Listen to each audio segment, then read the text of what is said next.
Cette vidéo contient des titans.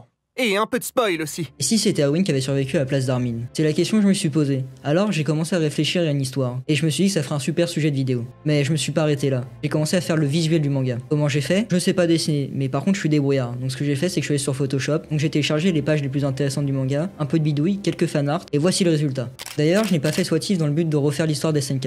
Et je suis un partisan de la théorie AOE, que j'ai expliqué sur la chaîne. Cette théorie consiste à prouver qu'il y a plusieurs histoires dans les SNK. Je vois plutôt comme une histoire alternative ou parallèle. Donc pour moi, ma fin est ni mieux, ni moins bien que celle d'Isayama. Elle est juste différente et intéressante. Bon, maintenant je vais vous raconter mon histoire. Mais si vous voulez la lire vous-même, le lien est dans la description. Tout commence avec un « et si ». Donc tout commence à partir de ce moment-là. Pour être honnête, quand il n'y a pas trop de changements, je vais vite passer les pages. Donc là, on est au moment clé. Et dans cette version, Levi ne change pas d'avis et préfère sauver Erwin.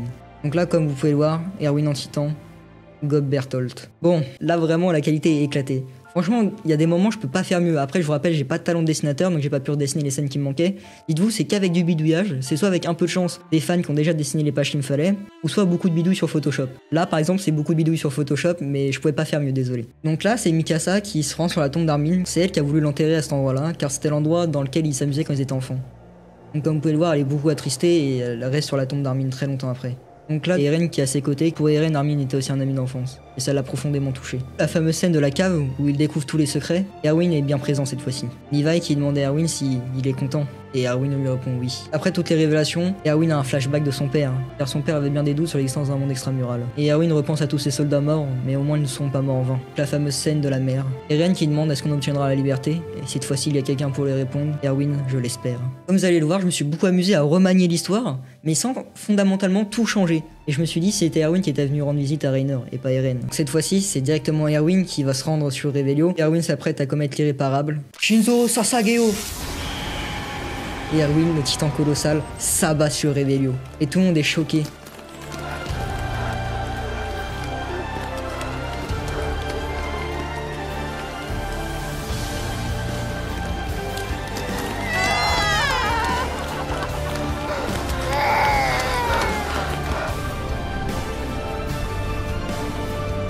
Et dans cette version, Erwin a fait tellement de bordel que Sieg et Eren peuvent s'en aller tranquillement à bord du dirigeable. Sieg est très bien accueilli dans le dirigeable, directement par Levi. Il découpe directement tous les membres, par question de sécurité bien évidemment. C'est la fameuse discussion des exigences de Sieg auprès d'Eldia. Finalement, tout se déroule comme dans le manga original, sauf que cette fois-ci, il n'y a pas Armin, mais il y a bien Erwin. Et Erwin va prendre position, il est pour le plan, mais à contre-cœur. Eren, je comprends ta position, mais nous n'avons pas le choix. Moi non plus, je veux pas sacrifier Historia, mais il n'y a pas de victoire sans sacrifice. Et Eren, ça lui reste en travers de la gorge. Sans combat, pas de victoire.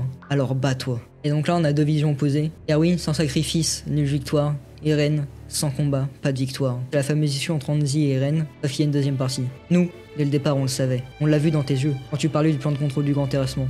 Tu as su nous montrer ton désaccord. Au fait, Zaclay veut te voir, c'est urgent. D'accord, Hanzi. En général, pourquoi vous voulez me voir? Changement de plan. Historia va manger Sieg hérité du bestial. Et c'est non négociable. Eren, pris foudrage, lui demande « Êtes-vous bien sûr ?» Et Eren commet lui-même l'attentat cette fois-ci, et explose lui-même le bâtiment.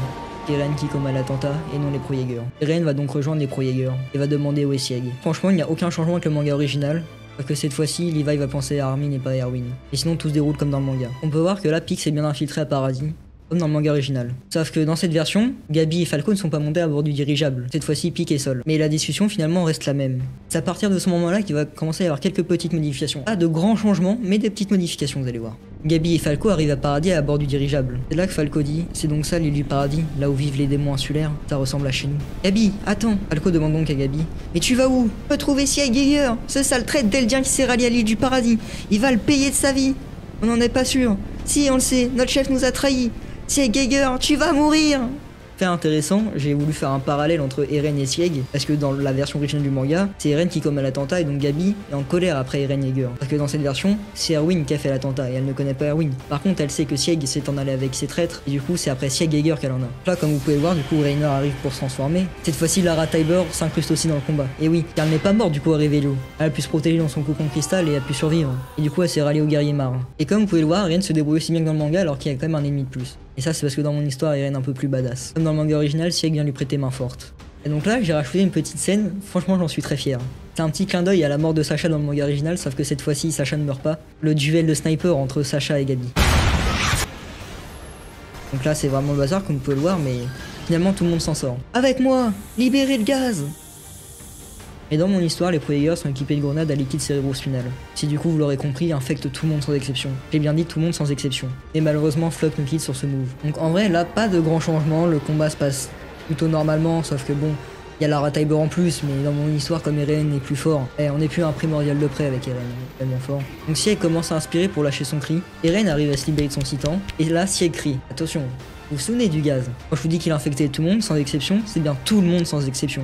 Donc là, Gabi, Falco et son grand frère sont bien infectés, vous êtes d'accord avec moi? Donc là, Falco commence à se transformer. Donc bien évidemment, les sergents sont aussi infectés par le liquide cérébrospinal, ça n'a pas changé, bien évidemment. Donc là, dites-vous que toutes les pages que vous allez voir se suivre, toutes ces pages se produisent en même temps. C'est ça qu'il faut comprendre. Donc là, en même temps que Gabi se transforme, elle saisit son sniper, les gens commencent à se transformer autour d'elle. Saisit son sniper, tire, tout le monde se transforme toujours en titan, la balle part, décapite Eren, Falco et Gabi se transforment. Quand je vous ai dit tout le monde, sans exception, c'était bien tout le monde. Connie transforme en titan, Jean est transformé en titan, et Sacha est transformé en titan. Eren finit décapité, et sa tête touche quand même la main de Sieg. Donc là, si vous avez bien compris, Gabi, Falco, Sacha, Connie, Jean sont transformés en titan pur. Donc là, comme dans le manga original, Eren et Sieg se parlent à travers le chemin, et Eren finit par trahir Sieg. Donc Eren se transforme donc en titan originel, Mikasa seul face au grand terrassement. Et donc là, Eren, à travers le chemin, parle à Sacha, parle à Mikasa, à Connie, à Jean, explique donc son plan d'éradication du monde. Mais tragiquement, c'est la dernière fois que Jean, Connie et Sacha peuvent se parler. Car dans le monde réel, ils se transforment en titans purs. C'est donc les adieux de nos trois amis. Eren, tu as désobéi aux ordres! Erwin tente un coup de poker, encore une fois, il se transforme en titan en dessous d'Eren pensant le tuer. Reiner, encore en vie, pense alors à protéger Falco et à protéger Porco. Donc Porco s'en sort avec d'énormes blessures, et donc Reiner en a marre de sa vie. Il veut passer le flambeau. Porco salue donc le geste héroïque de Reiner. Donc là, Porco dit à Reiner, enfoiré, t'auras donc payé ta dette envers les Galliards. Car souvenez-vous, c'est le grand frère de Porco qui avait déjà sauvé Reiner. Donc on peut dire que la balle est au centre. Reiner, en ayant marre de la vie, voulant mourir, passe donc le relais à Falco. Comme au début de la saison 4 finalement. C'est ce qui était prévu. Le Falco hérite du titan cuirassé. Donc Reiner, en se sacrifiant, aura donc protégé Falco et protégé Porco. Aura donc payé sa dette envers les Galliards. Et en plus transmettra le titan cuirassé comme prévu à Falco. Et Reiner a enfin le droit au repos en mourant. Donc là, tous les survivants de l'explosion d'Erwin sont Mikasa et tous les guerriers marres. Mikasa aura donc encore une fois perdu toute sa famille. Et comme elle le dira elle-même, il ne me reste plus qu'Eren. Erwin sur le dos d'Eren, Erwin avouera sa défaite. Il a échoué. Pour une fois, son coup de poker n'a pas marché. Il espère que les guerriers marres sont encore en vie, car c'est le dernier espoir de l'humanité. Ce qui est assez drôle finalement, sachant qu'avant, le seul espoir de l'humanité c'était Eren. Erwin, tel un Captain America, va finalement rallier les guerriers marres à sa cause, pour essayer de sauver l'humanité. Du coup, Eren, en rompant le durcissement de tous les titans, a donc réveillé Annie. Où suis-je? Où se passe-t-il? En quelle année on est? Où est Eren? Car oui, souvenez-vous, la dernière fois où Annie a vu le monde réel, c'était à ce moment-là. Et dans mon histoire, Armin n'était pas là pour lui raconter tout ce qui se passe. Donc Annie se réveille vraiment dans un monde totalement inconnu pour elle. Donc Annie essaie de trouver un cheval et veut se barrer le plus loin possible pour rejoindre son père. Mais elle a un mauvais pressentiment. Donc là, c'est les retrouvailles entre Hanzi et Levi. Et donc là, qui croise la route d'Hanzi, c'est Annie. Annie est donc tendue, elle demande à Hanzi que se passe-t-il? C'est encore un de vos pièges? Elle est prête à se transformer en titan. Et donc Hanzi lui explique que c'est Eren, il a perdu la tête et j'ai bien peur qu'on ait perdu le contrôle. Et regardez qui arrive, ce gros BG d'Erwin. Bon, faites pas gaffe à la qualité, j'ai pas trouvé forcément que des fanarts en 4K. Erwin, c'est toi, rien ne s'est passé comme prévu, hein. Regarde qui est avec moi, c'est Annie. Hanzi, regarde à qui je suis venu. Tu parles de là, tu rigoles, j'espère. Si je le pouvais, je vous découperais tout sur place. Tu veux quand même pas faire allié avec nos ennemis? Ça m'enchante pas non plus de faire équipe avec vous, mais moi non plus. Mais nous sommes le dernier espoir de l'humanité. Je vous rappelle que l'ennemi du monde c'est Eren là, et il vient pas de Mars. Donc techniquement, c'est vous les ennemis. Mais c'est vous l'homme de la cave, celui qui a détruit Revelio? Oui, c'est moi, mais aujourd'hui notre ennemi, c'est Eren Yeager.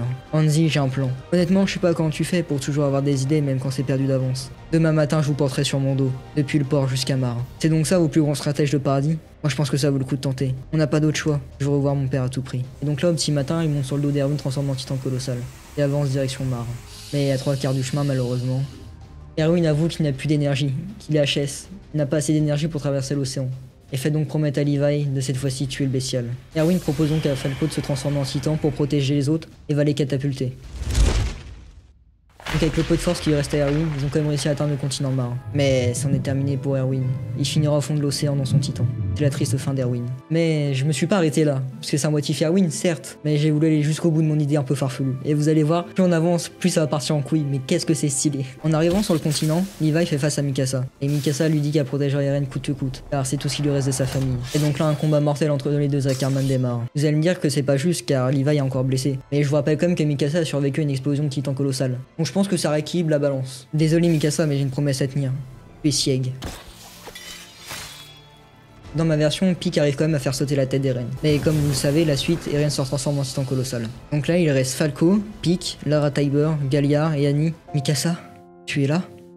J'ai une proposition pour toi. Eren, Que se passe-t-il? Dis-moi. Je parle via l'originel, et je me bats contre le bataillon. Mais je te propose de vivre une vie paisible rien que tous les deux. Mais pour ça, je dois en finir avec le grand terrassement, et tuer le bataillon. Oui, je le veux, Eren. Alors bats-toi, et tue Levi. Je vais me battre. Mikasa s'élance vers Levi, et lui porte un coup cette fois-ci vraiment fatal. Et Levi quitte ce monde. Eren, pris dans un excès de rage, va démolir Falco, va démolir Annie, va démolir Pieck, va démolir Porco, va attraper Lara Tybur et va utiliser Porco comme casse-noix. Et c'est terminé. Eren dit à Mikasa, en 72 heures, les titans auront fini de massacrer le reste du monde. Et tout sera fini. Hanzi, la dernière survivante de cette dernière exploration, contemple donc l'œuvre d'Eren. Ça y est Eren, tu vas gagner. Hanzi ayant compris que tout était perdu, se laisse tomber et se fait massacrer par les titans colossaux. Donc là, comme vous pouvez le voir, les titans colossaux massacrent le reste du monde.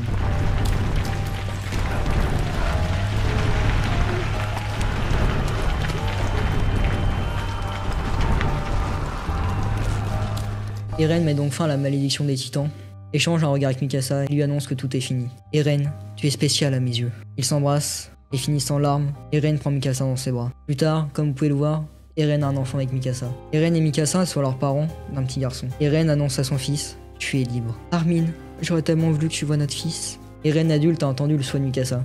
Eren a donc proposé à Mikasa de revenir sur sa tombe accompagné de leur fils. Des années plus tard, Mikasa meurt de vieillesse. Et Eren décide donc de déposer une dernière fleur sur la tombe d'Armin accompagné de Mikasa.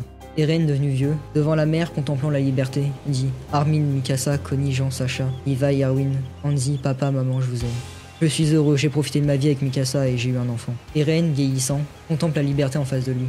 A plus tard, Mikasa. Et Eren se retrouve donc téléporté dans le chemin. Une métaphore du paradis finalement.